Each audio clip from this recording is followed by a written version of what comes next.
What I'm going to try to do today is I'm going to show you that marbling is not hard to do, and we're using the Diamondite Swifty pigments for coloring your epoxies and putting them on. And what we're going to try and do is there's some neat stuff that you can do, and it's kind of an artistic thing as well as it's just something you can put it on there and let it turn and it'll make its own artistic.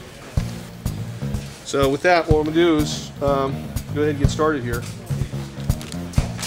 One of the first things you got to do is you have to mix up some epoxy to work with. This works, Swifties works with any of the epoxy finishes so far that I've tried.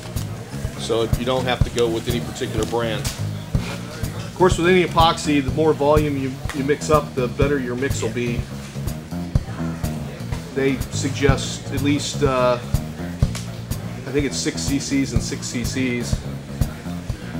I'm going to mix up 5 and 5.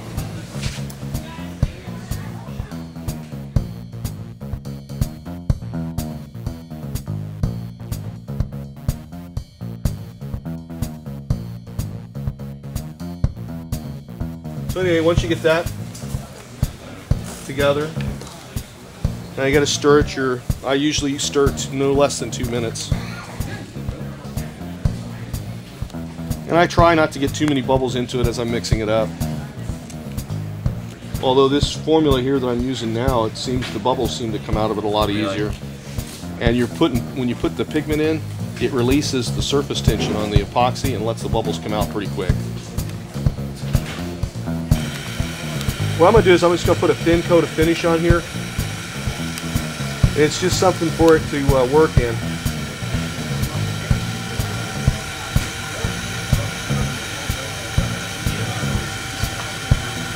And it really doesn't have to be perfect. You want to pour just nickel-size quantities of epoxy out.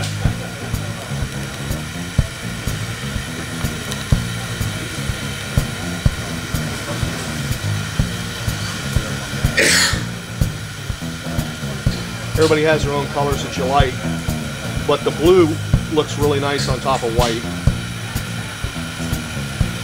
So you just take some blue and put it on a toothpick.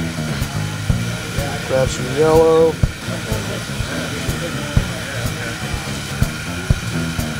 Depending upon how much of this you put in, I haven't had it not dry yet, but I think you could put too much of this in it and it not dry.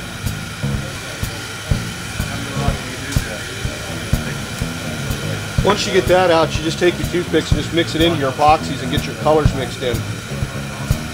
If you were doing large quantities of rods and you wanted the colors to be the same, you can take just one part of the finish and mix your colors into that one part of the finish in a larger quantity and put it in the refrigerator and keep it. And then you can just mix the two products together for your drying when you're ready to use it.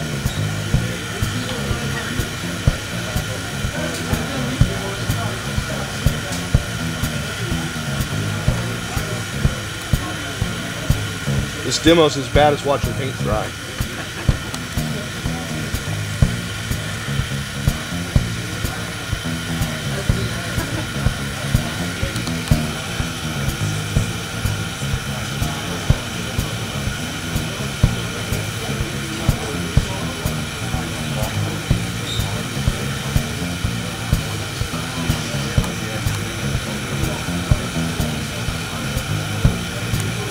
You can mix these dyes together to get different colors.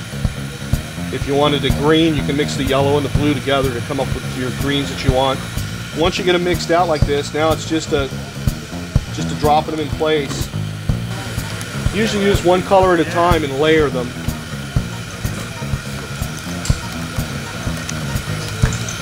Once you get them on here, then you come back in, and this is where you can use a pick, some kind of pick, to do this. I found that using the graphic pins, ink type pins, you can actually apply it and drag them on. But the technique that we're going to do today is just dragging the material out. And you'll end up with your own technique of what looks best to you.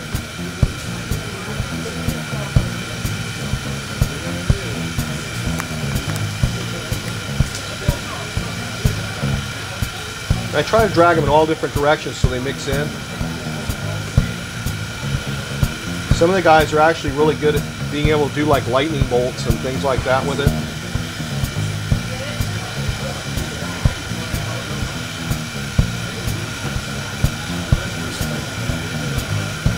Now I've got my first color on there. Kind of leaving this sparingly so that you guys can see, you know, it's easier to see from the back, but you can see it. You can also take your heat gun now and you can heat this and it'll make it run a little bit so you can play with in between coats. But you can just come through now and just add some yellow. And you're going to come back with your pick. Drag it out in through your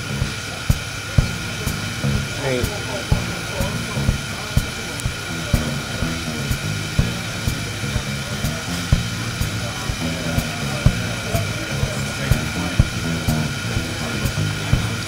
You'll all get your own technique on how you drag them. What works best for you, the pin, the wider, because you can get these pin tips and they actually come pretty wide, so you can get a pin tip and drag a wide base of material and thin it out.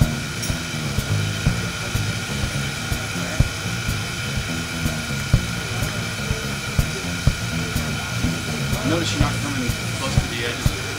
Just try to stay away and then do that at the end. Yeah, you can do anything. This is, I'm going to come back. I'm going to wrap thread back up and make collars on either side of it when I get done. You know, I'm just kind of working in between the white here. But you can come back in and add stuff to it. When you get it to where you know, if you don't have enough, you come back in and there's a spot over here I didn't have enough yellow to it, and you come back in and add some more. Like there's a blank spot there, I'll put a little dab of that. Reverse it a little bit, I'll put a little blue on top of it.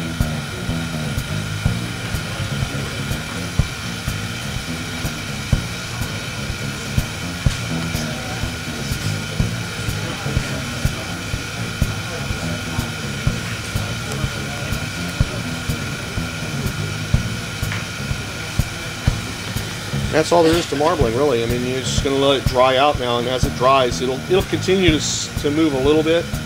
But if you let it dry on a slow motor, it'll pretty much stay where it's at. But that's all there is to marbling. I mean, you know, it's pretty simple, and you can use other materials in this stuff. The problem is drying. Some materials don't dry as well as others when it's mixed with the epoxies. So you kind of got to find what works for you and do them. Will you go back and after this first coat's here, will you recoat it? I'll put a coat over top. After I put my trim bands on, I'll come back and put a coat over the whole thing. And that'll give it some depth. But believe it or not, when this is finished and it dries out, that stuff's just as hard as any finish. If you like the way it looks and you don't want that depth on there, you can leave it just where it's at. It'll last, it doesn't come off, it doesn't fade.